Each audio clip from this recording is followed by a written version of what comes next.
Muy buenas a todos, hermanos y amigos. Sean bienvenidos a esta segunda edición de este primer encuentro teológico de Wittenberg y Ginebra. Ya en la segunda edición, como le comentaba, la primera vez hablamos de la sola escritura, hoy día nos concierne hablar del solo Cristo. Para poner un poco el contexto histórico, el concepto del solo Cristo se basa en la convicción de que Jesucristo es el único mediador entre Dios y los seres humanos. Los reformadores enseñaron que no se necesita intermediarios humanos como sacerdotes para acceder a la salvación o recibir la gracia divina.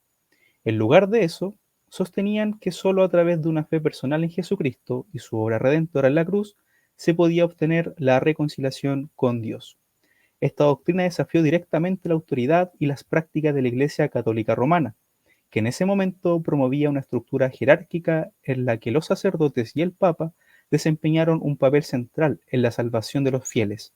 Al afirmar el solo Cristo, los reformadores rechazan la idea de que la salvación dependía de rituales, obras meritorias o la intercesión de santos.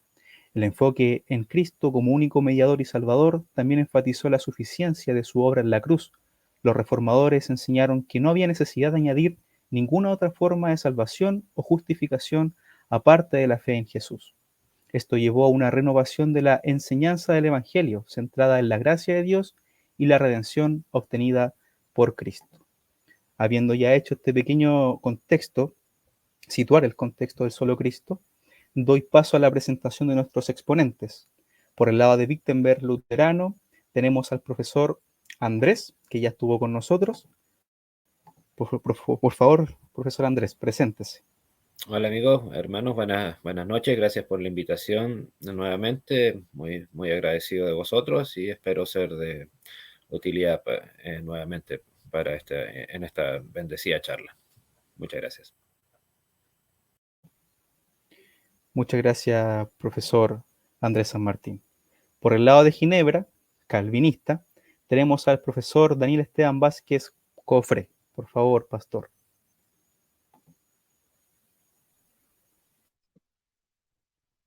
Muy buenas noches a todos nuestros amigos, a todos nuestros hermanos.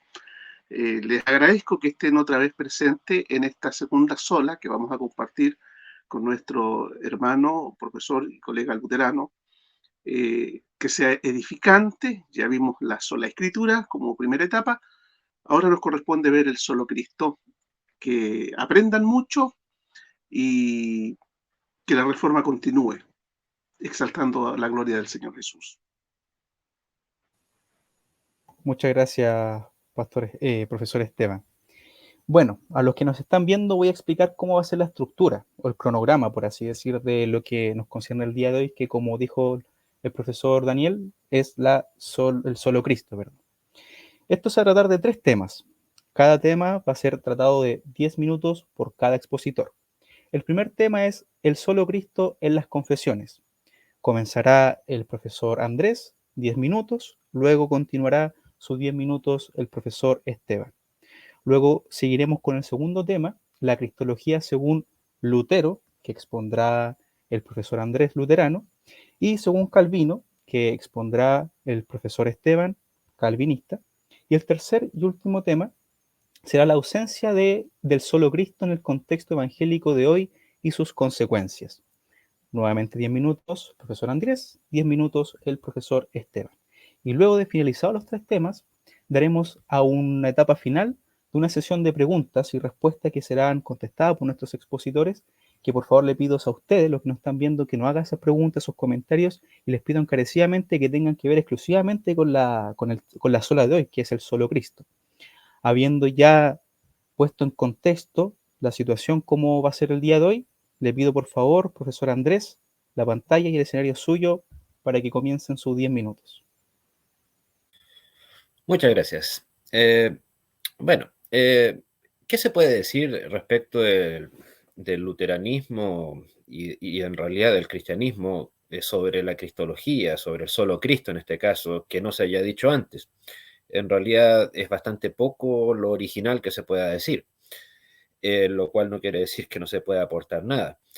Pero por lo mismo, para no pecar de una vana y falsa originalidad, les citaré la siguiente frase. El cristiano es libre y señor de todas las cosas y no está sujeto a nadie. Y a su vez, el cristiano es servidor de todas las cosas y está supeditado a todos. Estas frases podrán parecer raras o extrañas, si bien muy bellas, por cierto, en relación al sola que nos está convocando hoy, solo Cristo. Pero ¿por qué estas palabras tan bellas podemos vincularlas con la temática que nos reúne ahora? Precisamente por eso, porque ¿por qué soy libre? Como nos dice nuestro autor en esta ocasión. ¿Por qué soy siervo? Para ambos efectos soy sí, libre y señor. No solo libre, sino también señor, pero a su vez servidor. ¿Por qué lo soy? Precisamente por la sola que estamos hablando ahora, por el mérito y el solo Cristo, por el único y exclusivo mérito de Cristo. Cristiano, diga, esta frase, por cierto, la tomé de este texto, La libertad cristiana. Probablemente es el texto de espiritualidad cristiana escrita por Martín Lutero más bello en todo su ministerio. En realidad no probablemente, con toda seguridad, de hecho. Pese a que fue uno de los textos más despreciados por el Vaticano cuando fue publicado, esto fue en agosto de 1520. De hecho, fue uno de los 3 textos que a Lutero le significaron la excomunión.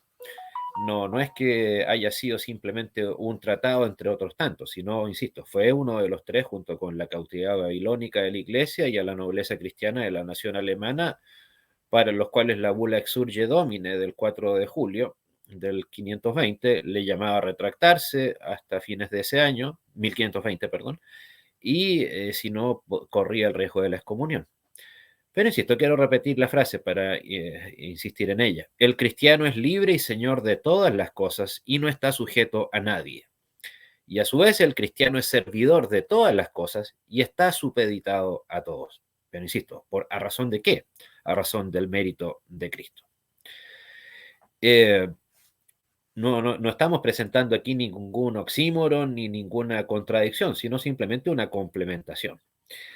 Pero a su vez, como esta frase es una estas 2 frases son una complementación una de la otra, para no parecer que todas las solas que vamos a analizar y hemos ahora en esta segunda ocasión están sin un hilo conductor. Pues bueno, todas son parte en este caso del mismo hilo conductor. Tanto para las obras de Lutero como para nuestras confesiones luteranas, el hilo conductor, insisto, se mantiene en todos estos puntos. ¿Por qué? Porque si bien el solo Cristo es evidente por sí mismo, pero no podemos omitir el hecho de que sin escritura, sin el precepto de la sola escritura, no hay un Cristo.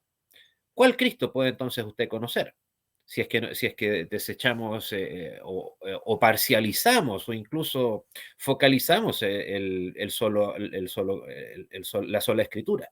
El Cristo que conocemos, como lo decía en la ocasión anterior, es el Cristo que nosotros conocemos a través del estudio de la palabra, que ha sido sistematizado por otros grandes autores, pero de ninguna manera puede estar en el mismo nivel que cualquier autor, ni siquiera el mismo Lutero. Ni siquiera Lutero habría cometido la osadía de afirmar que sus escritos deben estar a la palestra al momento del debate o del estudio cristiano. Simplemente él sistematizó algo que ya existía, la sola escritura. Por lo tanto, recordar, entonces, no hay solo Cristo si no hay previamente una sola escritura. Y precisamente por eso el título en parte de este tratado que les mencionaba, la libertad cristiana. Porque ¿quién nos da esa libertad? Pero no cualquier libertad, una libertad, insisto, cristiana. No una libertad política, una libertad cívico, social, económica, de ningún tipo. No, la libertad cristiana, la libertad frente al pecado, la libertad de ahora estar cara a cara frente a Dios, pero nuevamente, como lo decía, por el mérito de Cristo. Ese Cristo que no solamente es nuestro creador, no solamente es Dios hecho hombre, también a su vez, de acuerdo a los mismos documentos de Lutero, es Salvador, es Redentor, es sustituto, es dueño, es dador de victoria. Y solo a Cristo, de hecho, ha enviado Dios como objeto de la fe, en palabras literales de Lutero. O también mencionando este mismo texto, ¿desea usted, estimado oyente, cumplir los mandamientos y estar libre, como lo decía hace unos segundos, libres del pecado? Quiero creer que sí. Pues entonces mira y cree en Cristo. Así de simple o así de complejo. ¿Quiere estar libre del pecado? Pues bueno, alléguese a Cristo. No a sus propias fuerzas. Y precisamente ese fue el gran punto también de quiebre entre Lutero y las confesiones luteranas y el Vaticano. En parte también incluso eso está presente, insisto, en parte solamente de manera indirecta en las famosas 95 tesis de 1517. ¿Por qué? Porque ¿quién trataba de ponerse en el lugar de Cristo? Y en términos prácticos lo hacía con bastante éxito, precisamente el Vaticano. ¿Por qué? Porque evidentemente si el mérito de Cristo se puede comprar, que todavía en 1520 todavía se estaban vendiendo las indulgencias en Alemania, con muy poco éxito a esas alturas, por cierto, gracias a Dios, pero precisamente al anular el valor de las indulgencias, que es lo que presentó Lutero en sus 95 tesis, pues bueno, entonces el poder de quien otorga esa indulgencia ya deja de ser tal. ¿Por qué? Porque ahora tenemos a un Cristo que pagó esa indulgencia, por decirlo de alguna manera, mucho antes que pudiese existir siquiera o pensarse en el Vaticano. Ya no era un tema de monedas más, monedas menos, de documentos más, documentos menos, sino ahora era el poder de Cristo, obrando en el corazón de la gente, obrando en el corazón, en este caso, de nosotros los creyentes. Recordemos, usted anhela, espero, como creyente, ser libre del pecado, pues simplemente mire a Cristo. Pues, insisto, la libertad cristiana consiste en la fe única que no nos convierte en unos ociosos, palabras de Lutero, sino antes bien en hombres que no necesitan obra alguna para obtener la justificación y la salvación. Porque para Lutero, evidentemente ambos conceptos tenían que ir unidos a la palabra de Cristo, justificación y salvación. Cristo nos justifica ante Dios y por eso Dios nos hace acreedores a través del mérito de Cristo, de la salvación eterna. Por Cristo, insisto. No es simplemente una frase tan cliché como puede parecerlo, una frase repetida, como lo que comentábamos la ocasión anterior. Muchas de estas cosas que nuestros grandes reformadores escribieron con mucha naturalidad, pero para nosotros nos resultan obvias, o espero que nos resulten obvias. Solo Cristo, quiero creer que para cualquier cristiano que se haga apreciar de tal, no haya nada de novedoso en dicha frase. Pero recordemos, solo Cristo, esa afirmación, solo Cristo, decirla en el siglo XVI, cuando tenías a una persona demente, senil, en el peor sentido del término, como León X vendiendo indulgencias, o al Papa que le vino después, creo que Julio, diciéndose, yo tengo el lugar de Cristo y por lo tanto yo te puedo perdonar los pecados a ti a cambio de una moneda. ¿Y por qué mérito? Por el mérito mío, por mi autocracia. Entonces, imagínense lo que era decir entonces en este momento, no vale la moneda, no vale la bula, no vale la indulgencia, sino vale Cristo. Nótese, Cristo, ni siquiera yo, ni siquiera Lutero, con toda la autoridad que él perfectamente podía haberse atribuido.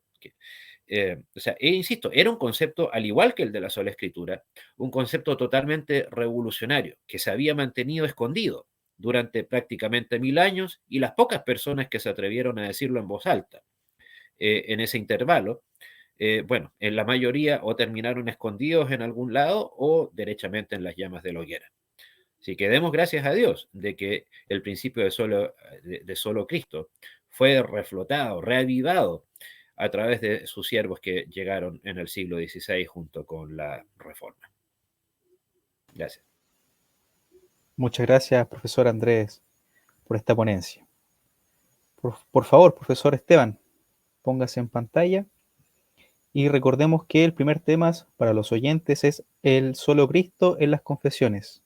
Profesor Esteban, 10 minutos, la pantalla es suya.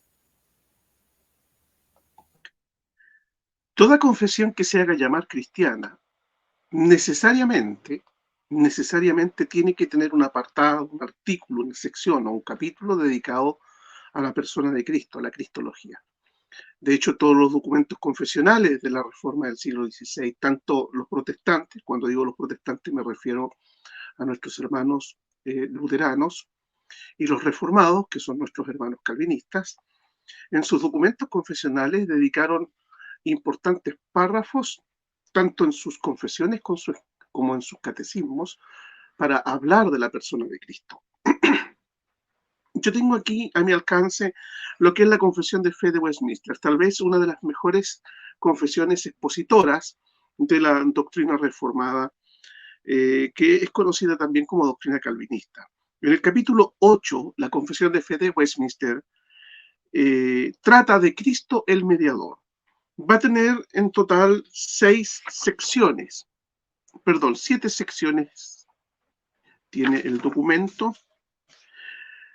Capítulo 8 de Cristo el Mediador, total 8 secciones. Es uno de los capítulos con más secciones que tiene el documento confesional. Va a partir en el primer artículo, hablando sobre el propósito eterno de Dios para nuestra salvación y qué lugar cumple Jesucristo en ese propósito eterno. En la sección 2 se va a hablar de Cristo como hombre y como Dios. Se va a defender la divinidad de Cristo y también la humanidad de Cristo. En la sección número 3 se va a hablar de la tarea redentora que el Padre pone sobre los hombros de su Hijo y por qué debe volverse hombre con el oficio de ser nuestro mediador y fiador.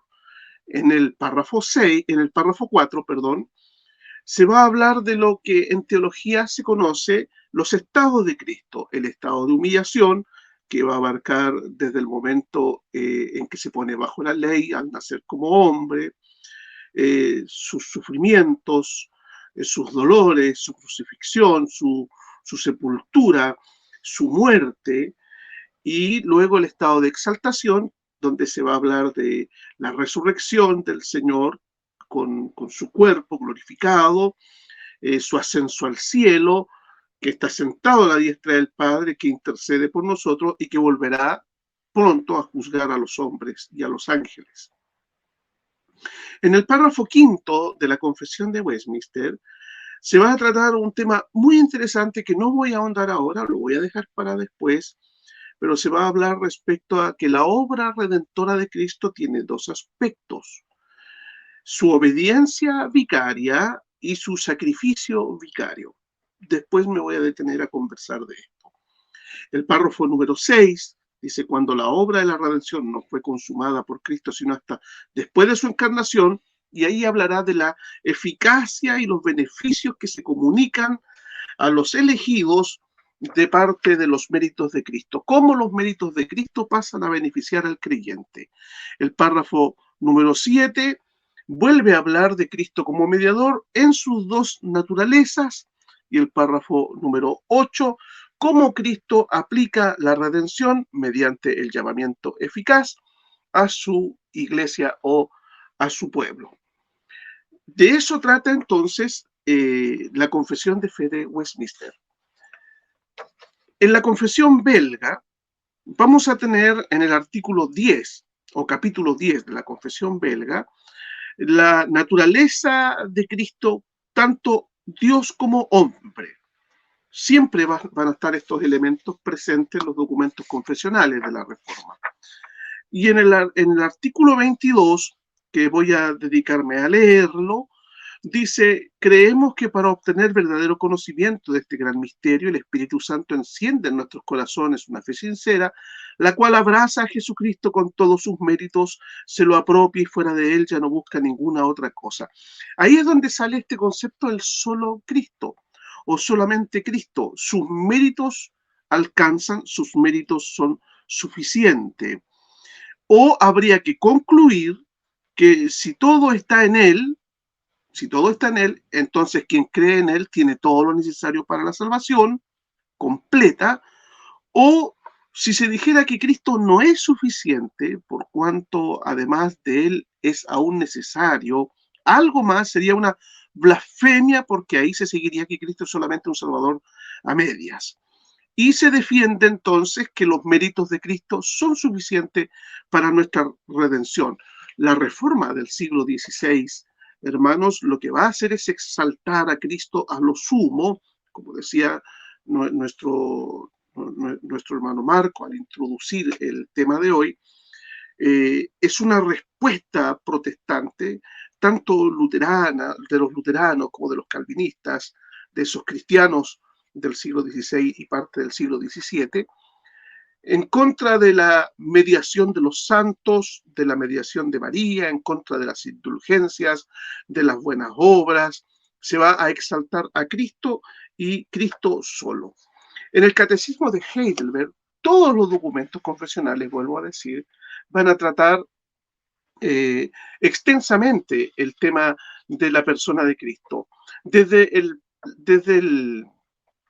la pregunta 15, el Catecismo dice, entonces, ¿qué mediador y redentor debemos buscar?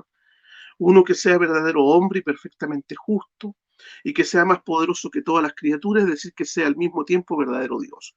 Y ahí se indica entonces que Cristo, nuestro Salvador, va a tener dos naturalezas. La naturaleza divina, para tener el poder de redimirnos, y la naturaleza humana, en la que debe ser perfectamente justo. Si él hubiese pecado, no hay redención. Luego dice, ¿por qué debe ser verdadero hombre y perfectamente justo? Pregunta 16. Porque la justicia de Dios exige que la misma naturaleza humana que pecó pague por el pecado. El hombre que es pecador no puede pagar por otros. Porque Jesús se hace hombre, explica el Catecismo de Heidelberg. Una muy buena pregunta, ¿verdad? ¿Por qué Jesús se tiene que hacer hombre? Porque el hombre tiene una deuda y el hombre debe pagarla. Así de simple va a responder el Catecismo de Heidelberg esta pregunta. ¿Por qué debe ser verdadero Dios? Ya está bien. Debe ser hombre porque el hombre tiene una deuda. ¿Por qué debe ser verdadero Dios? Pregunta 17. Para que por la potencia de su divinidad pueda llevar en su humanidad la carga de la ira de Dios y reparar y restituir en nosotros la justicia y la vida. Hermanos, no olvidemos que solo Dios está libre de la obediencia a la ley. Él está sobre la ley. Y si tenemos que ser salvados, alguien tiene que regalarnos la justicia que nosotros no tenemos. Un ángel no podría darnos su justicia perfecta porque le sirve solo a él. Un hombre no podría regalarnos su justicia perfecta porque no hay justo ni aun uno que nunca peque. No hay hombre justo. Entonces, solo Dios, que no tiene deudas consigo mismo y que no está obligado ni bajo ley, obedece la ley y nos la regala a nosotros para que podamos ser justificados. La pregunta 18 dice el catecismo, más ¿quién es este mediador que al mismo tiempo es verdadero Dios y verdadero hombre, perfectamente justo? Nuestro Señor Jesucristo, el cual nos ha sido hecho por Dios, sabiduría y justicia, satisfacción y perfecta redención. ¿Son salvados por Cristo todos los hombres que perecieron en Adán? Pregunta 20. No todos, sino solo aquellos que por la verdadera fe son incorporados a Él y aceptan sus beneficios. Luego, el Catecismo de Heidelberg va a retomar la cristología, un texto rico en cristología. Consíganlo, cómprenlo, adquiéranlo. Es muy importante tener los catecismos. Y en la pregunta 29 dice, ¿por qué el Hijo de Dios es llamado Jesús, que significa Salvador? Recuerden que el verbo de Dios se hace carne y tiene un nombre, Jesús, porque nos salva y libra de todos nuestros pecados y porque en ningún otro se debe buscar ni se puede hallar la salvación. Y la pregunta 30, ¿creen pues también en el único Salvador Jesús aquellos que buscan su salvación en los santos o en sí mismo o en cualquier otra parte? No, porque aunque de boca se gloríen de tenerle por Salvador, de hecho niegan al único Salvador Jesús, pues necesariamente resulta que Jesús no es perfecto Salvador, o que aquellos que con verdadera fe le reciben por Salvador y tienen que poseer en él todo lo necesario para su salvación. Solo Cristo, Él cubre todo lo necesario para nuestra redención. No hay otro nombre bajo el cielo dado a los hombres en quien podamos ser salvados. Muy bien. Muchas gracias, profesor Esteban. Bueno, ese fue el primer tema, que era el solo Cristo en las confesiones. Ahora pasaremos a la otra sección, al otro tema, que será la cristología según Lutero, que expondrá, por supuesto, el profesor Andrés, y según Calvino, que expondrá el profesor Esteban. Antes recordarles que Las preguntas, por favor, vayan dejándolas, pero serán respondidas al final, ¿ya? Importante recordar eso. Por favor, profesor Andrés, nuevamente la pantalla es suya, tiene sus 10 minutos desde ahora. Gracias. Bueno, ¿qué nos continúa diciendo nuestro reformador Lutero respecto de su cristología? Insisto, prefiero circunscribirme en esta ocasión a este bellísimo tratado, La Libertad Cristiana. Bueno, por ejemplo, nos dice, además de lo ya mencionado anteriormente, Cristo es el primogénito del Dios Padre, nacido de la Virgen María, y que todo está supeditado a Cristo, cielo, tierra e infierno. Cristo reina espiritual e invisiblemente. A su vez que Cristo intercede y suplica ante Dios, así como antes el sacerdote o el sumo sacerdote lo hacía ante Dios por el pueblo judío se refiere al sacrificio expiatorio. ¿Cuál es la diferencia entre el sacrificio que entregaba el sumo sacerdote judío versus Cristo? Que evidentemente el sacrificio de Cristo es perfecto y por eso precisamente es que ese sacrificio a su vez es eterno, realizado una y otra vez, una sola vez y para siempre. Por eso es que precisamente como luteranos y bueno, como protestantes en general, debemos deplorar la doctrina católico-romana de la misa católico-romana. Recordemos, ¿qué nos dice el Vaticano sobre lo que es la misa? Es el continuo sacrificio sin la sangre del Calvario. En otras palabras, cada ocasión que el sacerdote consagra la misa, está renovando supuestamente o pretende renovar el sacrificio de Cristo en la cruz. En otras palabras, un cachetazo, un insulto, un desprecio a la labor de Cristo allí en el Calvario, especialmente a sus palabras más maravillosas: consumado es. O sea, si todo fue consumado, entonces, ¿qué tenemos que hoy renovar un sacrificio? ¿Por qué habría, en el caso del 1500, de pagar una indulgencia? ¿Por qué habría que realizar sacrificios personales que nada aportan a nuestra fe? Al contrario, puede que la disminuyan incluso. ¿Por qué? Precisamente porque Cristo intercede y suplica ante Dios, así como ante Dios por nosotros. Y por eso es que hemos recibido la libertad cristiana, por el sacrificio de Cristo. Y a su vez, recordar, a veces una parte que a veces es omitida o muy poco estudiada, también Cristo nos da consolación. No en el sentido tradicional, psicológico, tal vez del concepto de consolación, pero sí de alguien que nos da el consuelo de saber que estamos libres del yugo del pecado. Somos esclavos, como lo dice el mismo Lutero, y lo enfatiza en otros textos, como por ejemplo el servo arbitrio. El creyente incluso es esclavo, pero esclavo de Cristo. El ser humano va a ser esclavo siempre, esclavo del pecado o de Cristo, esclavo al fin y al cabo.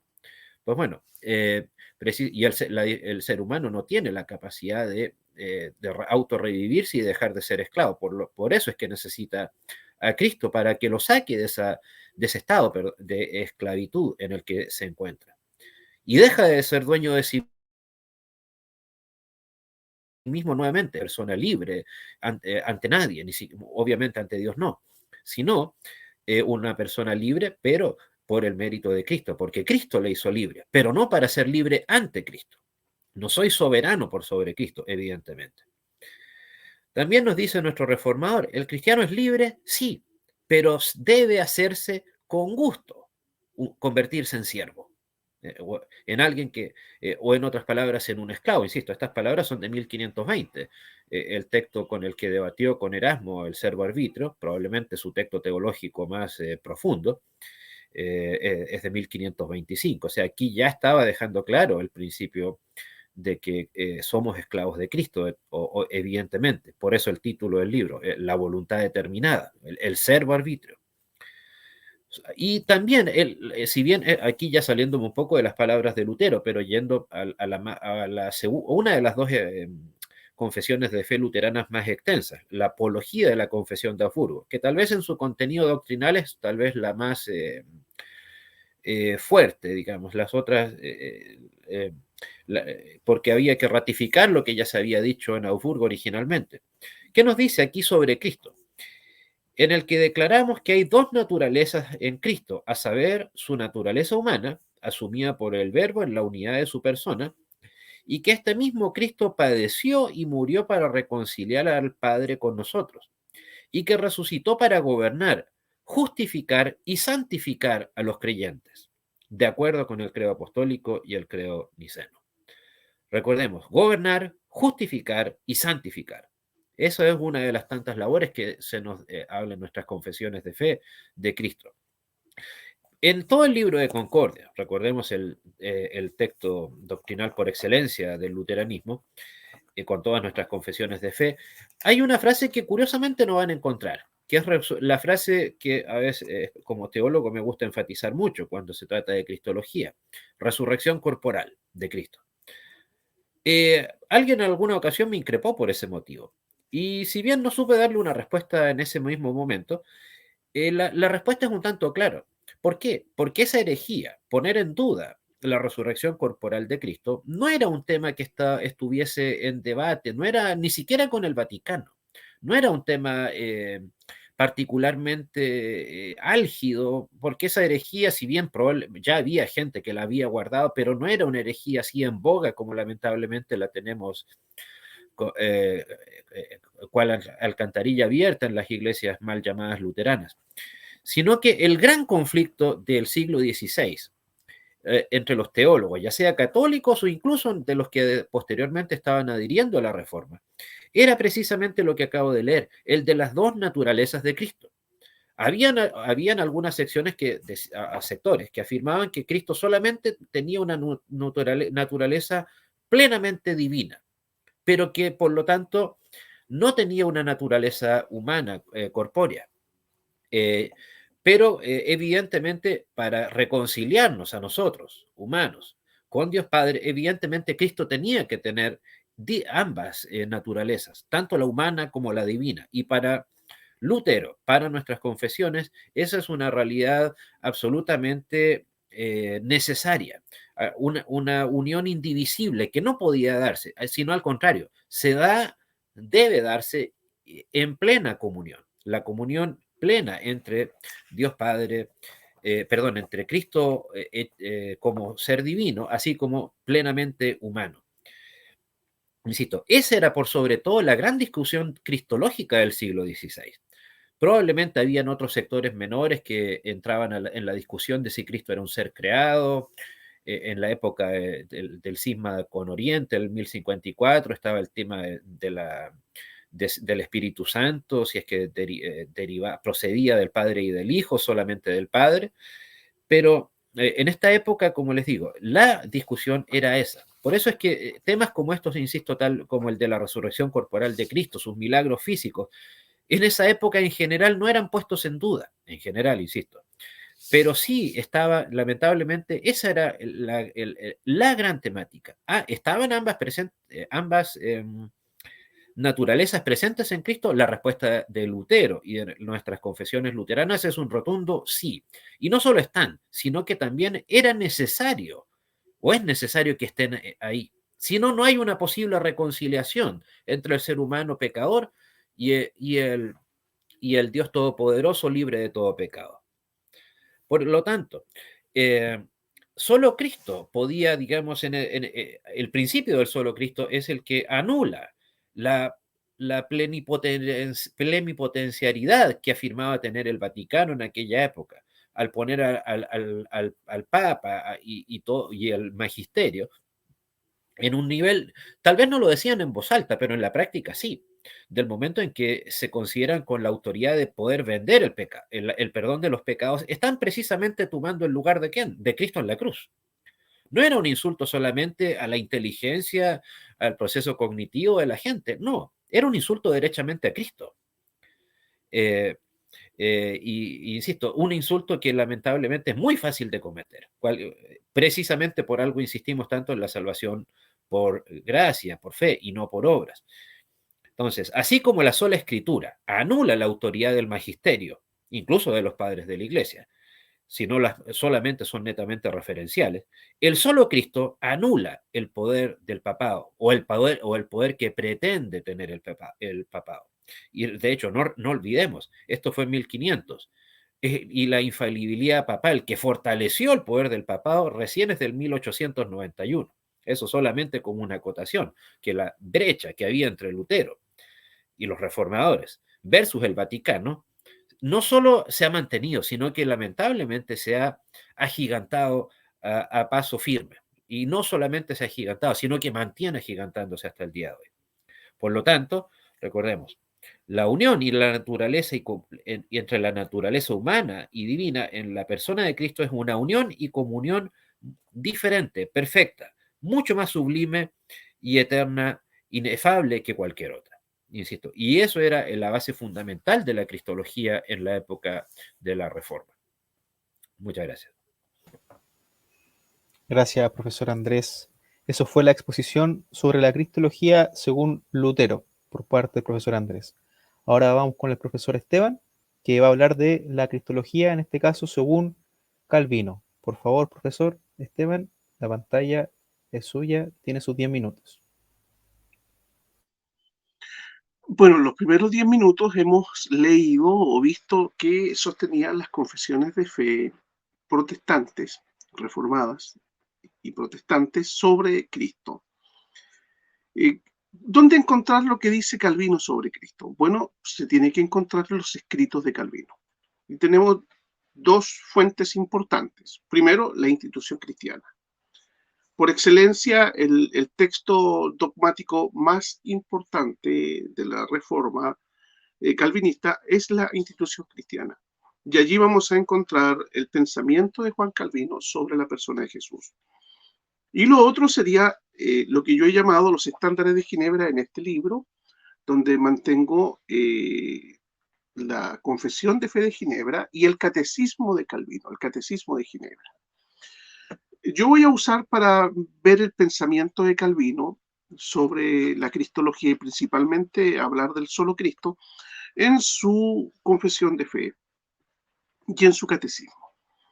En el artículo 6 de la Confesión de Ginebra, en la primera parte, dice lo siguiente: confesamos a continuación que es Jesucristo quien ha sido dado por Dios el Padre, y con el fin de que sea solo en Cristo en donde debemos recuperar todo lo que nos hace falta en nosotros mismos, ya que todo lo que Jesucristo ha hecho y sufrido es para nuestra redención, y que indudablemente es cierto según las Sagradas Escrituras, como también está contenido en el Credo Apostólico. El artículo 7 de la Confesión de Ginebra, escrita por Calvino, dice: por lo tanto, reconocemos las cosas que en consecuencia nos han sido dadas por Dios en Jesucristo, que en primer lugar, siendo nosotros en nuestra propia naturaleza enemigos de Dios y sujetos de su ira y juicio, fuimos reconciliados por medio de Él y recibidos de nuevo en gracia a través de la intercesión de Jesucristo, de tal manera que por su justicia e inocencia tenemos la remisión de nuestros pecados, y por el derramamiento de su sangre somos limpiados y purificados de todas nuestras manchas. Eso dice referente a la persona de Cristo en el artículo 6 y el artículo 7. En su catecismo de Ginebra, Calvino, en la pregunta 31, dice, hablando de la segunda sección sobre el Hijo de Dios, el punto 31 dice: ¿qué se comprende en esto? Cuando decimos en el credo apostólico, creemos en Jesucristo, su único Hijo, nuestro Señor. ¿Qué se comprende en esto? ¿Qué quiere decir esto? Dice Calvino. Responde la pregunta 31. Que conocemos al Hijo de Dios como nuestro Salvador, y se declara la manera cómo nos redimió de la muerte y nos ganó la vida. Pregunta 32. ¿Qué significa el nombre Jesús por el cual le nombras? Significa Salvador, y le fue puesto por el ángel por mandamiento de Dios. Y aquí en estas dos preguntas del catecismo ya podemos ver que Juan Calvino, de su puño y letra en su catecismo ginebrino, va a sustentar que al decir en el credo apostólico creemos en Jesucristo, su único Hijo, nuestro Señor, estamos diciendo que conocemos y reconocemos al Hijo de Dios como nuestro Salvador y que Él nos redimió de la muerte y nos ganó la vida eterna. Solo Él y nadie más que Él. Y hay que enfatizar eso porque el énfasis va a estar en que solo Cristo es el Salvador. En la pregunta 43, ¿y el sacerdocio de qué nos sirve? Hablando del sacerdocio de Cristo, no del sacerdocio católico romano o papista. El sacerdocio de Cristo, ¿de qué nos sirve? Primero, que por esta razón es nuestro mediador para reconciliarnos con el Eterno Padre. Lo segundo, que por medio de él tenemos entrada para presentarnos delante de Dios y ofrecernos en sacrificio con todo lo que de nosotros procede. Y en esto, en cierta forma, nos hace compañeros suyos en el sacerdocio. ¿Qué hace el Señor como sacerdote? Solo Cristo es el sacerdote eficaz. Solo Cristo es el cordero, el sacrificio eficaz. Y solo Cristo es el sacerdote eficaz. ¿Para qué? Para mediar por nosotros, para reconciliarnos con el Eterno Padre, y porque por medio de él, que es nuestro mediador, obtenemos la entrada para presentarnos delante de Dios y ofrecernos en sacrificio con todo lo que de nosotros procede. Eso sucede solo en Cristo. En la pregunta 57, explica mejor esto. Está hablando de su nacimiento y de su muerte. Pregunta 57, explica mejor esto. Responde el Catecismo de Ginebra, escrito por Calvino. Murió para pagar la pena que merecíamos y por este medio librarnos de ella. Siendo pues todos nosotros culpables ante el juicio de Dios como malhechores, Cristo, para representarnos, se presentó delante de un juez terreno, Pilato, y ser condenado por su boca para absolvernos delante del tribunal de Dios. Está comentando la sección del credo sobre que Cristo padeció. Y para Calvino, el que Cristo haya padecido en manos de Poncio Pilato significa que Cristo murió para pagar la pena que merecíamos del pecado, ya la pena que merecíamos por nuestros pecados. Solo Cristo pagó eso. En la pregunta 58 dice, con todo Pilato lo declara inocente y así no lo condena como si fuera digno de condenación. Es necesario considerar, dice, lo uno y lo otro. Dios el juez testimonió de su inocencia para mostrar que no padecía por sus culpas, hablando de Jesús, sino por las nuestras, y con todo es condenado solemnemente por sentencia del mismo juez para demostrar que es verdaderamente nuestro fiador, tomando sobre sí nuestra condenación para librarnos de ella. Solo Cristo tomó nuestra condenación para librarnos de ella. Solo Él se ofreció como sacrificio vicario y redentor también. La pregunta 86, continúo leyendo el Catecismo de Ginebra. La pregunta 86 dice, ¿hay algún consuelo al saber que Jesucristo vendrá a juzgar al mundo? Sí, sabemos certeramente que ha de venir para nuestra salvación. Cristo no viene para condenarnos, sino que viene exclusivamente para salvarnos, a buscarnos. Entonces, Calvino no teme a Jesús como juez. Calvino tiene confianza en que este juez está satisfecho por la obra mediadora y redentora de Jesucristo, su Hijo. Es decir, Calvino encuentra esperanza, tranquilidad y paz en Cristo el Señor. Y nos enseña en sus documentos confesionales, como un buen pastor, interpretando las Sagradas Escrituras en su explicación que él va a dar a los textos sagrados, nos consuela en que Jesucristo es suficiente Salvador, que su mérito es suficiente. Y esto no solo lo hizo Calvino, lo hicieron todos los verdaderos cristianos antes de los apóstoles, incluso entre los padres de la iglesia, los pocos que tuvieron claras estas cosas, ¿ya? Los pocos que tuvieron claras estas cosas de los padres de la iglesia, y uniéndose a la línea de los apóstoles, nuestros padres de la Reforma sostuvieron que la suficiencia de Cristo basta para tener seguridad de nuestra salvación. Y el poco tiempo que me queda voy a leer el 342. Estoy leyendo el Catecismo de Ginebra, escrito por Juan Calvino. 342, dice así. Entonces, ¿entiendes que nos es necesario participar del cuerpo y la sangre del Señor? Hablando de la Santa Cena o la Eucaristía. Respuesta, sí, así es. Porque toda la confianza de nuestra salvación consiste en la obediencia que Él dio al Padre.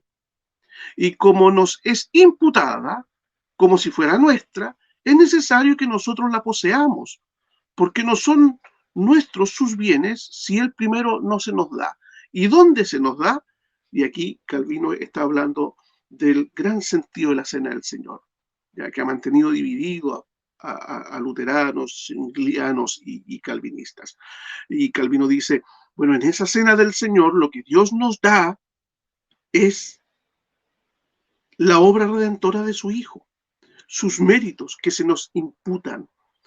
De nada nos sirve la cena del Señor si Él no dice que allí está el perdón de los pecados.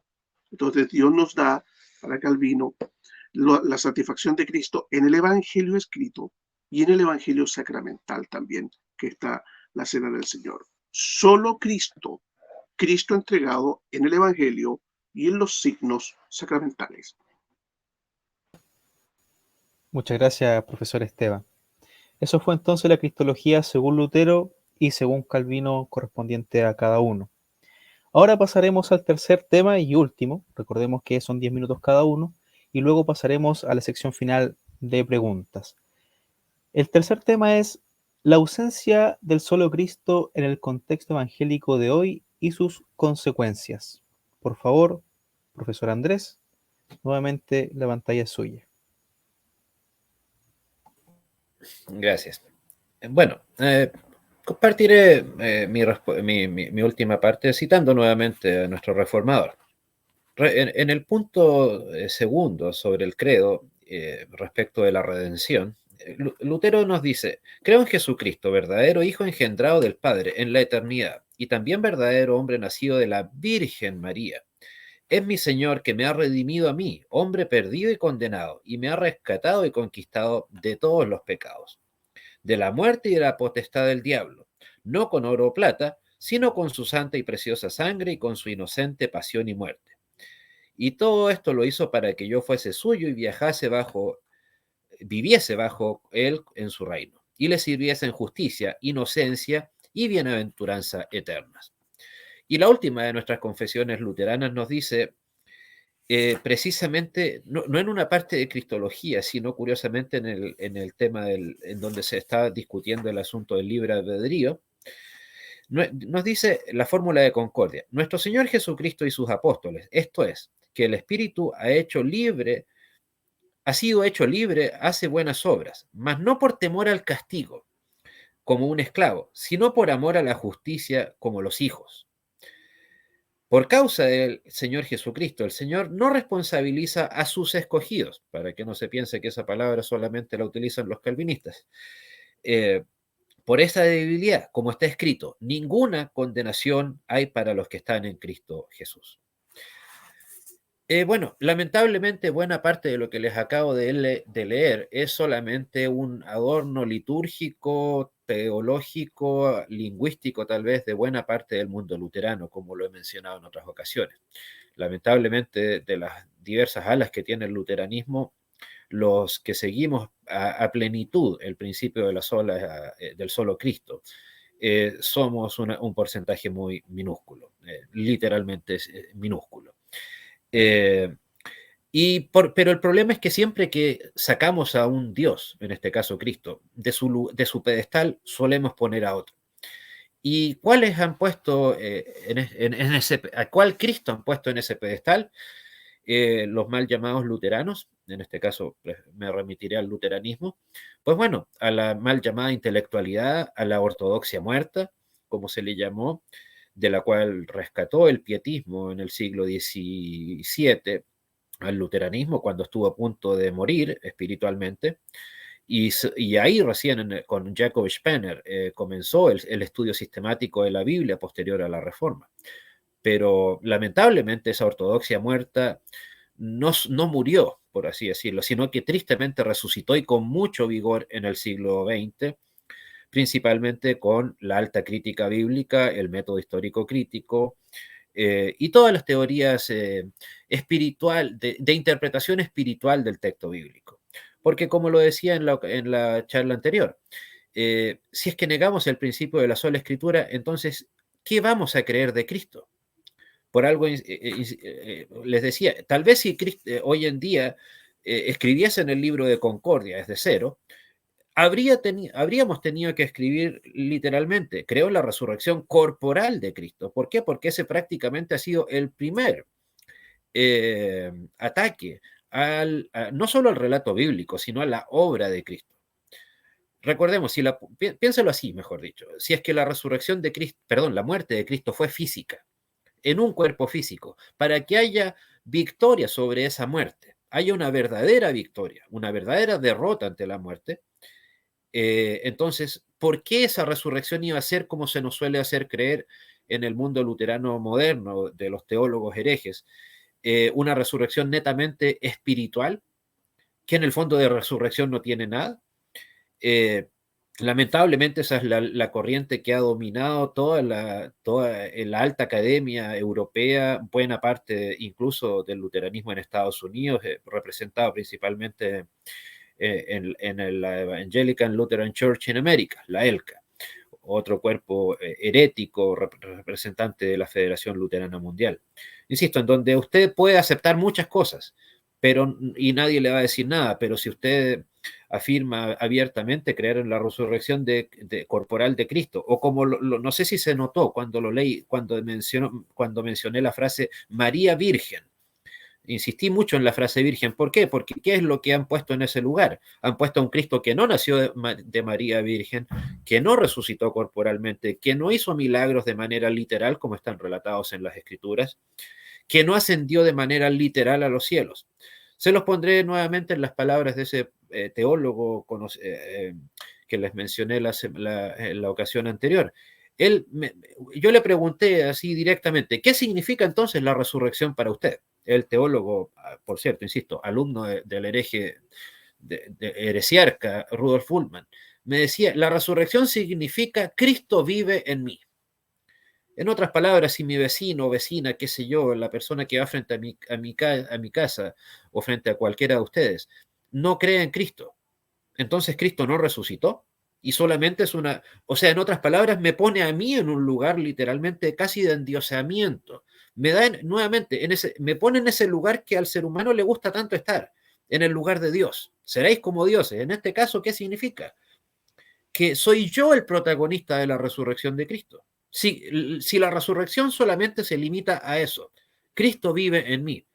Pero entonces, ¿dónde está la frase consumado es? ¿Dónde está la paga del pecado? Lamentablemente, se desaparece cual neblina frente al sol. Entonces, lamentablemente, insisto, salvo la pequeña facción luterana confesional, el principio del solo Cristo ha sido totalmente dejado de lado y pasa a ser, lamentablemente, una sola doctrina más entre otras en la cual usted puede creer o no creer. O sea, por un lado, nosotros, luteranos, protestantes en general, criticábamos al Vaticano porque pone al Papa en el lugar de Cristo, pero en este caso ponemos a la herética intelectualidad en el lugar que Cristo debería tener entonces. O sea, lamentablemente reemplazamos a un falso Cristo y pusimos simplemente a otro, pusieron a otros, insisto. ¿No? Estoy hablando, o sea, insisto, de las amplias mayorías del luteranismo en donde lamentablemente, insisto, no es una realidad el principio del solo Cristo. Donde Cristo es solamente un personaje, a mi opinión, así lo veo yo, como leyendo las palabras de Moltmann, Bultmann, Kesselman, todos estos herejes, Kuhlmann también, Albert Schweitzer, etcétera, en donde Cristo es solamente una figura de lujo, decorativa, para repetir un par de veces en una bella liturgia, que es lo único que va quedando realmente del verdadero luteranismo en las iglesias pertenecientes a la Federación Luterana Mundial. Entonces, Simplemente eso, una figura de lujo donde que se le conmemora con gran fervor en Navidad, en Semana Santa, se le recuerda otro tanto en Pentecostés, pese a que no creen en la divinidad, la mayoría de ellos no creen en la divinidad del Espíritu Santo, aunque es un tanto lógico. La mayoría, del momento en que dicen que Cristo no nació de María Virgen, están afirmando explícitamente que Cristo no es Dios hecho hombre, así de fácil. Pero ¿por qué? Porque nuevamente el principio de la sola escritura fue totalmente dejado de lado.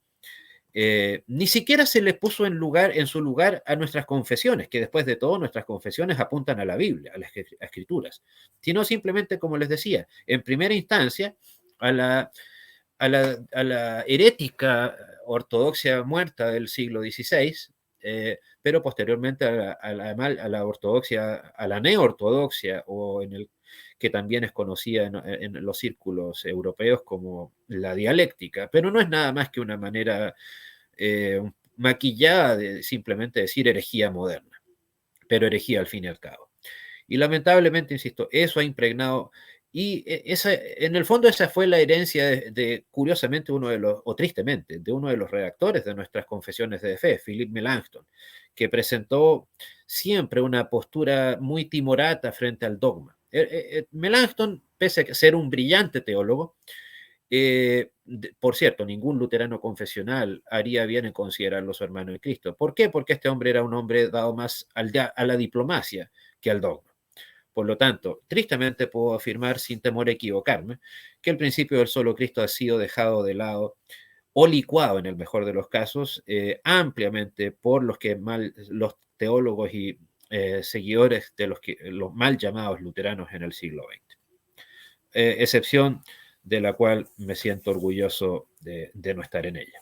Pero solo como conclusión, recordemos, el cristiano es libre y señor de todas las cosas y no está sujeto a nada. Pero a su vez, el cristiano es servidor de todas las cosas y está supeditado a todos. ¿A causa de qué? Del mérito de Cristo. Muchas gracias. Gracias, profesor Andrés.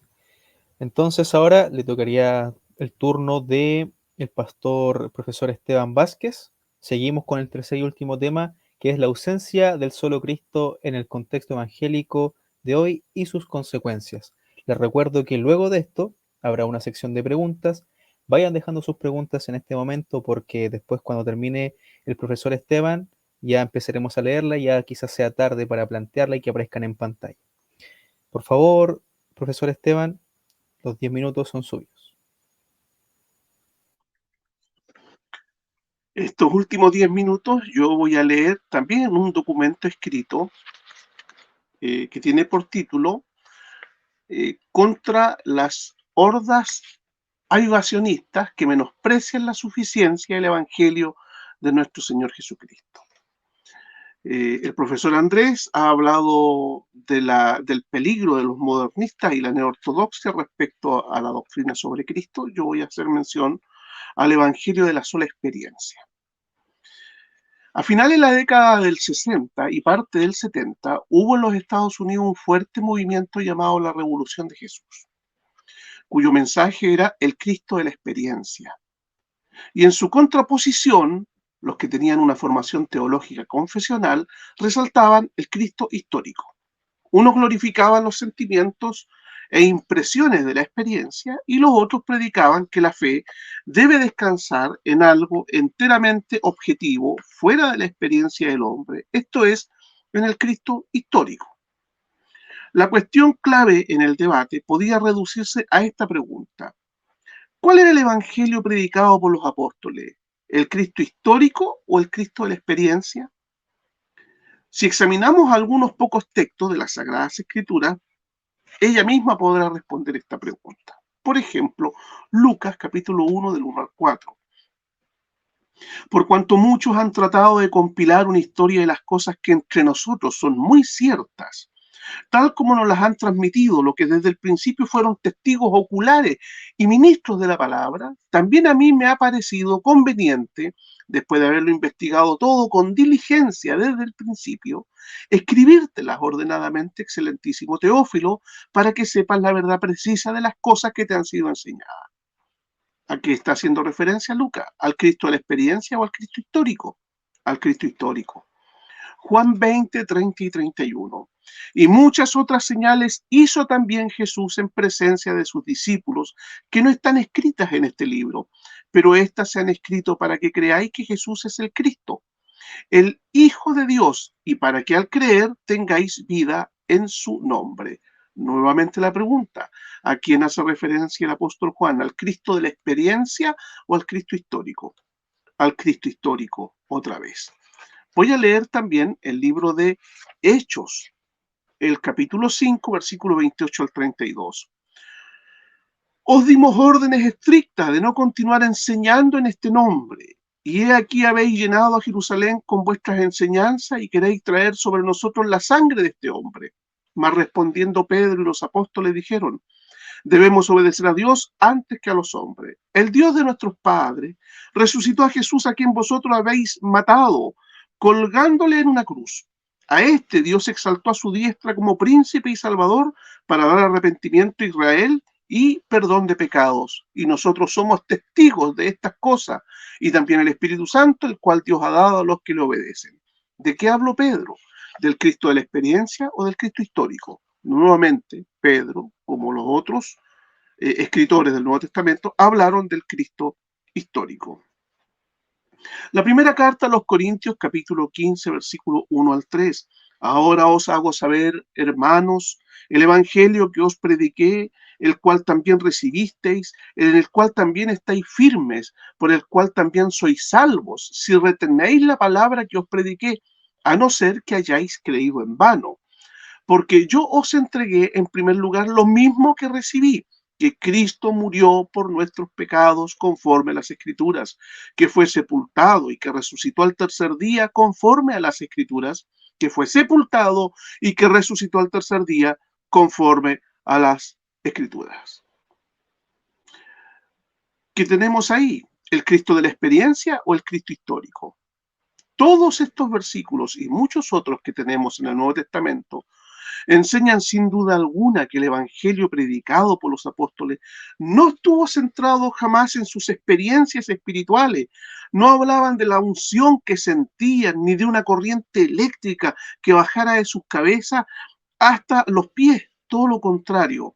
El anuncio apostólico estaba centrado en los hechos de Jesús, la historia de Cristo, su estado de humillación y de exaltación, su expiación y la justificación que nos adquirió por su perfecta obediencia. Los apóstoles no contaban testimonios aivacionistas, sino que predicaban los hechos históricos del Señor. Eran los testigos de Jesús. El querigma, el anuncio era este: palabra fiel y digna de ser aceptada por todos. Cristo Jesús vino al mundo para salvar a los pecadores. Primera carta a Timoteo 1:15. Jesucristo es el centro del Evangelio. La historia de su vida, muerte y resurrección, la buena nueva, el Evangelio supremo, trata acerca del acto redentor de Dios en favor de la humanidad en la persona de Cristo. Así que, hermanos, nunca el Evangelio tiene como tema central al Espíritu Santo. El Espíritu Santo tiene su lugar en el Ordo Saluti, en el orden de salvación. Claro que tiene su lugar, pero el Evangelio de los apóstoles no exalta las emociones del creyente. El Evangelio trata sobre Jesucristo, testifica y glorifica a Cristo. No podríamos negar bajo ningún punto, repito, que el Padre y el Espíritu Santo están implicados en el Evangelio. Pero al decir que el Evangelio es el Padre o que el Evangelio es el Espíritu Santo, no estaríamos usando el lenguaje precisamente apostólico, porque el mensaje de salvación no trata de la muerte y resurrección del Padre, porque no es Él quien muere crucificado, no trata de la muerte y resurrección del Espíritu Santo, porque tampoco es Él el que muere y es resucitado. El Evangelio trata, como dijo Martín Lutero, del vivir, morir y resucitar de Jesús como única base suficiente de nuestra redención. El Evangelio que redime es cristocéntrico, no es neumatocéntrico. Así que debemos tener cuidado, hermanos. debemos mantener claro el solo Cristo. Cuando hablamos del solo Cristo, no estamos hablando del Cristo de la experiencia, como sucede en los movimientos carismáticos neopentecostales o pentecostales. No, ese es un error grave, es una distorsión del Evangelio. El Evangelio no trata de la experiencia, de lo que experimenta, vive el creyente que cree. El Evangelio trata de la persona de Cristo. Así que el peligro de no tener claro lo que significa el solo Cristo de las Escrituras y luego redescubierto por los reformadores, es un peligro, porque no solo el Papa y su religión romana desvían al mundo verdadero y auténtico mensaje apostólico, el evangélico carismático y avivacionista también lo hace al enfatizar y promover por todas partes el adulterado evangelio de la experiencia. Digo adulterado porque la verdadera predicación de la iglesia no es de contenido empírico, sino un llamado a creer en la promesa dada por Dios en Cristo. El verdadero evangelio nos invita a confiar y descansar en la perfecta salvación de Jesús. Cree en el Señor Jesucristo y serás salvo. En Él es justificado todo aquel que cree. Por lo tanto, queridos hermanos, cuando hablamos de solo Cristo, los protestantes no solo estamos diciendo una frase, estamos diciendo que la suficiencia de Cristo, en ella tenemos todo lo necesario para nuestra redención. Y la suficiencia de Cristo es negada claramente por los avivacionistas, porque el apóstol Pablo dice en la primera carta a los Corintios, capítulo 1, versículo 31, que si alguien ha de gloriarse, que se gloríe en el Señor. ¿Pero en qué se glorían los avivacionistas? En estar llenos del Espíritu Santo, en tener el, entre comillas, poder, porque ellos tienen el poder. Ellos son los que dan el bautismo del Espíritu Santo. Ellos son los que viven en la esfera del Espíritu. Ellos son los que tienen la santificación total. Son los que andan en la cuarta dimensión. Se glorían en sus sentimientos y en las cuestiones espectaculares. Pero no es eso lo que hicieron los apóstoles. Los apóstoles se gloriaron en la persona de Cristo. Hay una diferencia notoria. ¿En qué? En que las luces en los círculos avivacionistas se enfocan en las experiencias dramáticas. ¿Y qué pasa a segundo plano? El propio Benny Hinn lo ha dicho. Muchas veces el Espíritu está aquí. La predicación de la palabra, la que es interrumpida por la supuesta presencia del Espíritu Santo, esa palabra se predica de forma muy breve y mal, además, en estas electrizantes reuniones. Hay una diferencia tremenda. Los apóstoles gritaban, Cristo, Cristo, Cristo. Los avivacionistas piden espíritu, espíritu, espíritu. Así que ya debes saber, hermano, que los sensuales opinan de un cristiano que solo conoce la fe histórica y clásica del protestantismo, dicen que está incompleto, que es miembro de una iglesia muerta, que se pierde la vida abundante, que no posee poder para servir a Dios, que solo ha recibido la primera bendición, la justificación, pero le falta alcanzar las montañas más altas, la vida sobrenatural. Hermanos, eso no puede ser. Esa es una blasfemia, ese es una fuerte marginación de la persona de Cristo y su obra. Es un verdadero rechazo a la suficiencia de nuestro Señor Jesucristo. Así que el evangelio de la experiencia no es el evangelio de la suficiencia de nuestro Señor, anunciado por los apóstoles, redescubierto en la Reforma Protestante del siglo XVI. Uno da paz en Cristo, el otro genera ansiedad. Uno dice todo está hecho, el otro dice aún falta. Uno exalta a Cristo, el otro malamente exalta al Espíritu. Uno nos hace mirar a Cristo crucificado y exaltado, el otro nos hace mirar hacia la experiencia subjetiva. Uno descansa en la perfecta justificación, el otro busca una aceptación en la imperfecta santificación. Uno es cristocéntrico, el otro es neumatocéntrico. Uno es el evangelio de Cristo, el otro es el evangelio de la experiencia. Uno es fe y el otro es sentimiento. Muchas gracias, profesor Esteban. Muy bien, entonces ahora pasaremos a la sección de preguntas y a la sección final que fueron dejando ahí los que nos estaban viendo. Comencemos con la primera pregunta. Dice, mi pregunta va lo siguiente. ¿Es correcto decir que María es madre de Dios, Pastor Esteban?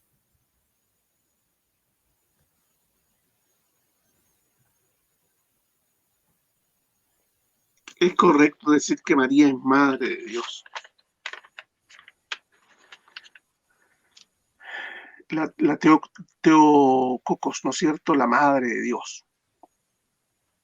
Esa es una terminología que no usan las escrituras. Las escrituras dicen que María es madre de Jesús. Y si vamos a ser bíblicos, debemos mantener el lenguaje de las escrituras. María es la madre de Jesús. Y cuando hablo de la madre de Jesús, hablo de el estado de humillación de la persona del Verbo. No, yo no creo que es correcto decir María es madre de Dios. Muy bien, Pastor. Muchas gracias. Tengo unas preguntas que me hicieron por interno, ¿ya?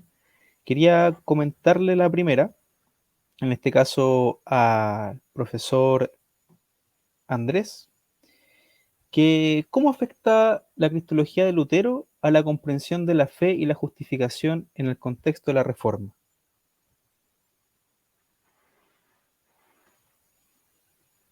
Profesor Andrés.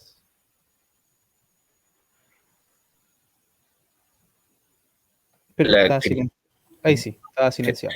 más que afectar el solo Cristo a la cosmovisión de la Reforma, yo diría que es la que le da lugar, junto con la sola Escritura. O sea, recordemos, teníamos una estructura eclesiástica llamada Vaticano, con todo lo que eso implica. No vamos a extendernos en eso.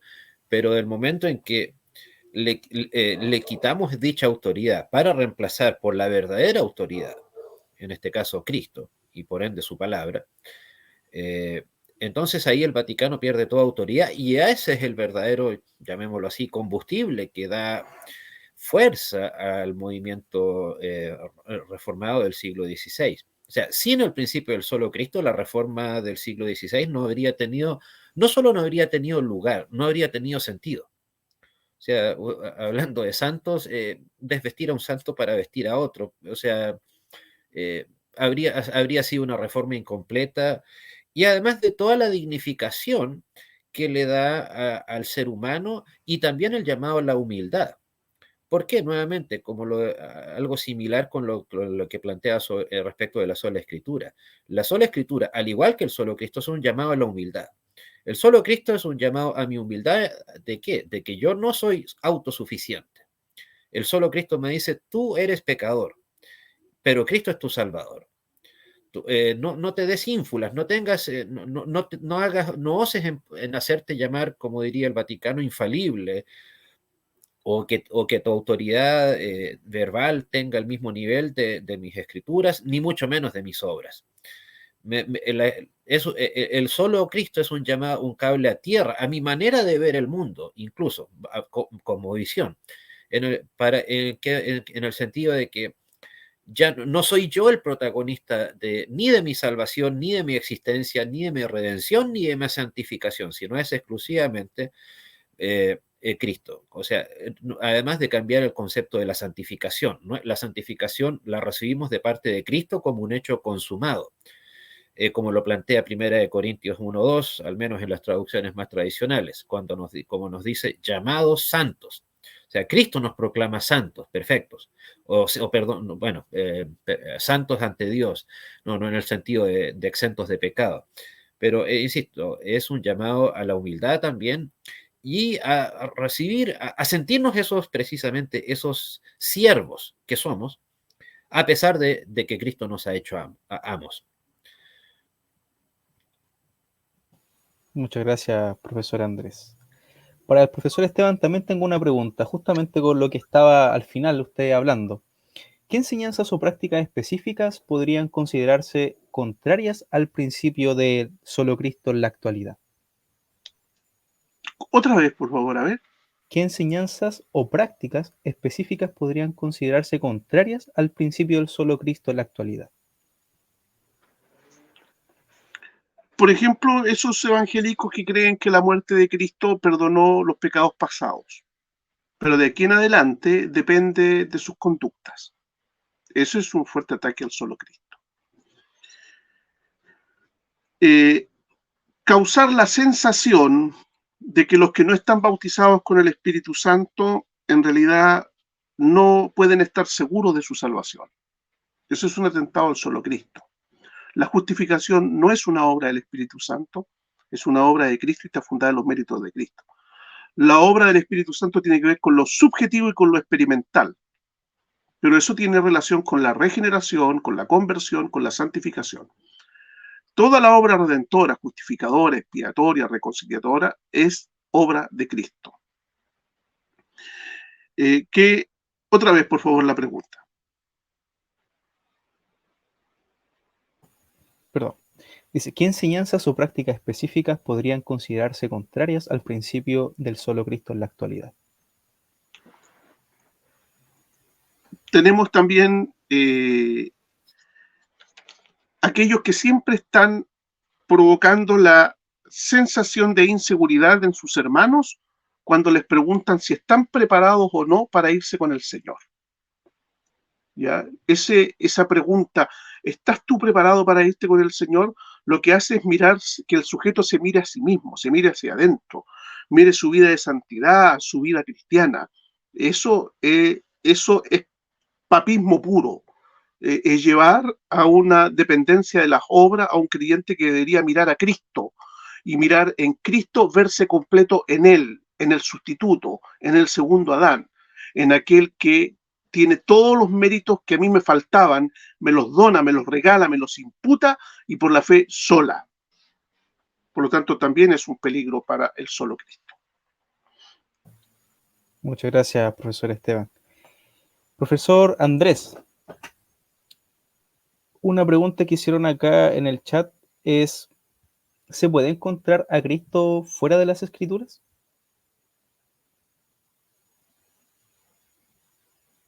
Está silenciado nuevamente.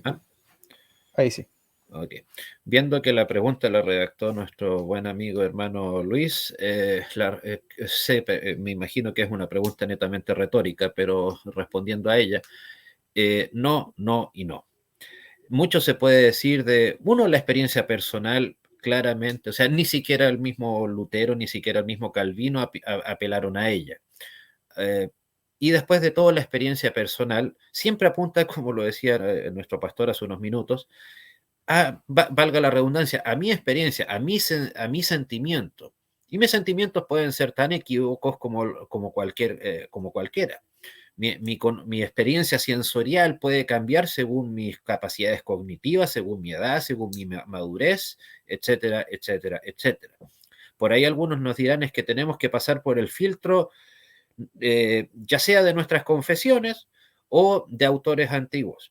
Pues bueno, no todo lo que nos hayan dicho los padres, ya sea de la iglesia, no confundir con los apostólicos, por cierto, o sea, algunos padres de la iglesia eran derechamente herejes, como Orígenes, otros tenían sus matices, otros cambiaron radicalmente su pensamiento de acuerdo al texto que escribían, otros tienen algunas cosas extraíbles, otras no, digamos, dignas de analizar. Por cierto, no estoy diciendo que no deban ser leídos ni estudiados. De hecho, a mis espaldas tengo decenas de libros de padres de la iglesia. Insisto, son interesantes, son un buen punto de referencia, pero solo de referencia, pero el punto de inicio, de consecución y de conclusión tiene que ser referente a Cristo, única y exclusivamente la sola Escritura. Sola Escritura, precisamente su nombre lo dice, sola Escritura, no sola Escritura adjunta a, que eso, insisto, es un insulto al Cristo. Después de todo, ¿a cuál Cristo conocimos? Insisto, no el Cristo que nos explicó tal o cual autor, ni siquiera nuestros reformadores. Insisto, obviamente soy un devoto luterano, voy a seguir sus textos, no voy a renegar de eso. Pero el Cristo que conoció Lutero no fue el de su propia experiencia. Fue él precisamente cuando Lutero logró encontrar su paz interior, su paz espiritual, o sea, su experiencia personal, cuando salió de su experiencia personal precisamente y llegó a las Escrituras. Sin ese Cristo escritural, Lutero habría seguido en ese estado de agobio permanente que tanto lo caracterizó hasta que se deshizo de los tapujos que le imponía el Vaticano a la fe cristiana en general, no solo a la de Lutero. Por lo tanto, insisto, hay muchas cosas que podemos, comillas, conocer de Dios, no solo de Cristo, a través de nuestra experiencia, pero el verdadero Cristo es única y exclusivamente conocible a través de las Escrituras. Sí, solo sí. Muchas gracias, profesor Andrés. Me quedo con usted para la próxima pregunta. Gracias. El pastor Esteban, profesor Esteban, estaba hablando en sus últimos 10 minutos, hablando de la actualidad del solo Cristo, hablando sobre el avivamiento. En este caso, ¿qué opinan los luteranos confesionales sobre el llamado avivamiento contrarrestando esto el solo Cristo? Bueno, evidentemente ese no es un concepto escritural. Además de que ni tampoco presente en nuestras confesiones. O sea, en el sentido en el que lo plantea, lo explicó muy detalladamente nuestro pastor hace unos minutos. O sea, ¿cuál es el verdadero avivamiento? En un sentido amplio, claro que creemos en un avivamiento, pero ¿en cuál? En el que les decía recién, ¿cuándo Lutero recibió vida espiritual? Recibió ese, comillas, avivamiento, cuando Lutero se dio cuenta de lo muerto que estaba y que tenía que volver o no volver, sino acercarse a las Escrituras. Utilicemos la siguiente analogía. Disculpen la autorreferencia. Los que hemos pasado por la desagradable experiencia de tener que estar en una reanimación cardíaca. ¿Por qué motivo tuvimos que pasar por ella? Porque temporalmente, gracias a Dios, si no, no estaría aquí, estuvimos literalmente muertos clínicamente hablando. Pues bueno, entonces cuando veo estos típicos letreros grandilocuentes que nos dicen a la salida de algún templo, concepto lamentablemente tan repetido en muchas iglesias, noche de avivamiento, culto de avivamiento. Algunos me dirán, es una metáfora, es una manera de decir que vamos a recibir un nuevo impulso espiritual. Pues bueno, insisto, si es una metáfora, es una bastante fuera de lugar, bastante desatinada, bastante, por no decir equivocada. Por lo tanto, o sea, insisto, es como decir, estamos muertos y esta noche en este culto, con estas ceremonias grandilocuentes, vamos a volver a estar vivos. O sea, mientras tanto que la Biblia nos dice que Cristo nos ha dado vida y vida en abundancia. Entonces, una iglesia que se precie de ser cristiana, ¿por qué va a necesitar ser avivada?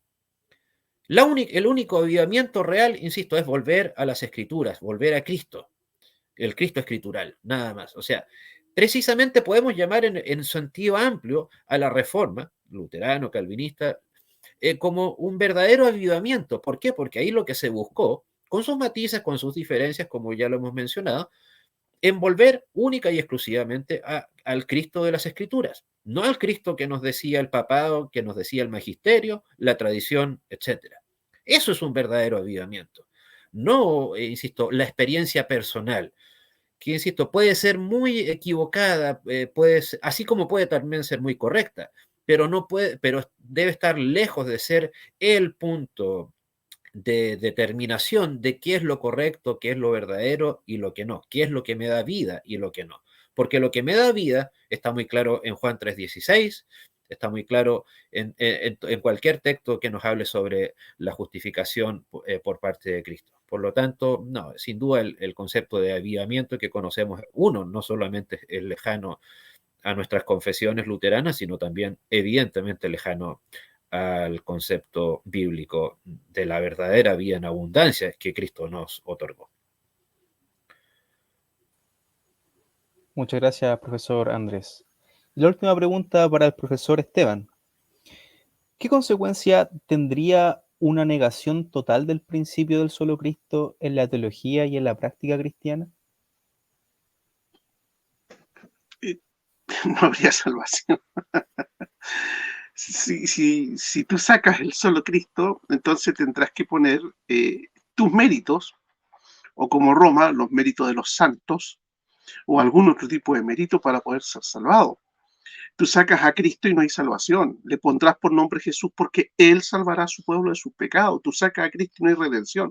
Yo soy el camino, la verdad y la vida. Nadie viene al Padre si no es por mí. Tú sacas a Cristo y ya no hay camino, ya no hay verdad, ya no hay vida. siendo justificados por la fe en Él. Tú sacas a Cristo en justificación. Pablo dice, si Cristo no hubiera resucitado, vana es nuestra fe, de nada sirve. De hecho, ya hablaremos sobre la solo fe. La fe no tiene ningún valor si no es por Cristo.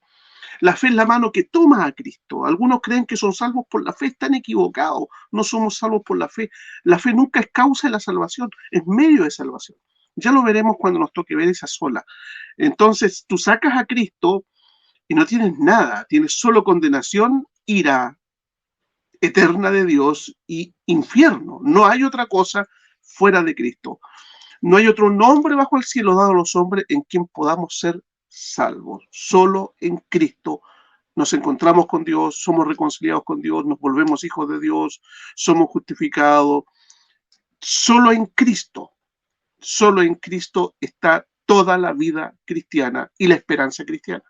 Sacar a Cristo es quedar sin nada. Muchas gracias, profesor Esteban. Muy bien, con estas 3 preguntas, quiero una cosa antes, dejar claro que las preguntas siempre son hechas en el chat antes. Entonces, cuando las preguntas son hechas al final, uno las selecciona previamente y las que están al final no se pueden leer, ¿ya? Por eso las seleccionamos antes para que esto quepa dentro de la hora y media que nosotros tenemos destinado para esto. Dicho esto, quiero agradecer a ambos expositores, profesor Esteban, profesor Andrés. Por favor, quiero que digan sus últimas palabras, partiendo por el profesor Esteban. Muy agradecido del Padre Todopoderoso que nos ha dado a su Hijo Jesucristo, en quien tenemos redención, perdón de pecados y vida eterna. Espero que nos volvamos a encontrar para continuar con el tercer solo y así podamos conocer la doctrina de Wittenberg y la doctrina y la explicación doctrinal de Ginebra. Muchas gracias por estar presente. Gracias, profesor Daniel. Profesor Andrés, por favor, también sus últimas palabras. Ok, bueno, nuevamente muchas gracias por esta cordial y bendita invitación. Espero haberle sido de utilidad. Y para nuevamente, no pecar de falsa originalidad, recordemos, el cristiano es libre y servidor. ¿Pero por qué es libre? Precisamente por el principio de solo Cristo. Cristo que nos ha dado la vida, vida en abundancia, que nos ha dado, por lo tanto, la vida eterna. Muchas gracias y que Dios les bendiga. Gracias, profesor Andrés. Muy bien. Se ha terminado esta segunda sesión de este gran encuentro teológico, como decía el profesor Daniel, de Wittenberg y Ginebra. Doy gracias a todos los que nos estuvieron viendo, gracias a la gente de Facebook, prontamente la gente de YouTube, y esperamos que nos vean la próxima vez. Dejen sus preguntas, sus comentarios, y nos vemos en la próxima, con la próxima sola, que ya diremos cuál será.